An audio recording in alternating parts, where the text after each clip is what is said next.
ကဘာပေါ်မှာတန်လိုက်အိမ်မြောင်တွေအလုံးမလုံးတော့ပဲလမ်းပြောက်သွားရင်ဘယ်တော့မှပြန်ထွက်မလာနိုင်တဲ့နေရာတစ်ခုရှိတယ်ဆိုတာသိသိပါသလားဒီနေရာဟာကဘာမှာကိုအဆုံးအားဆုံးနေရာတွေထဲကတစ်ခုအဖြစ်နာမည်ကြီးပါတယ်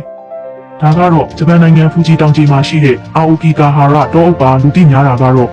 ဟုတ်ပေါ့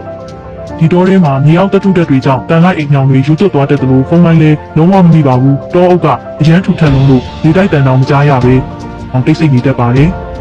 ဒီနေရာကိုအာနာပိုင်တွေကတန်တက်နေပြီးတတ်မှတ်ထားတော့လေတချို့ခရီးသွားတွေကတော့လာလေးရှိနေတော့ပါ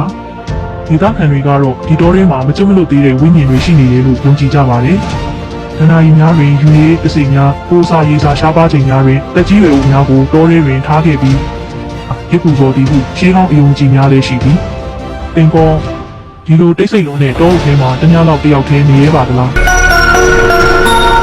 2号线街上堆满车子，长长的一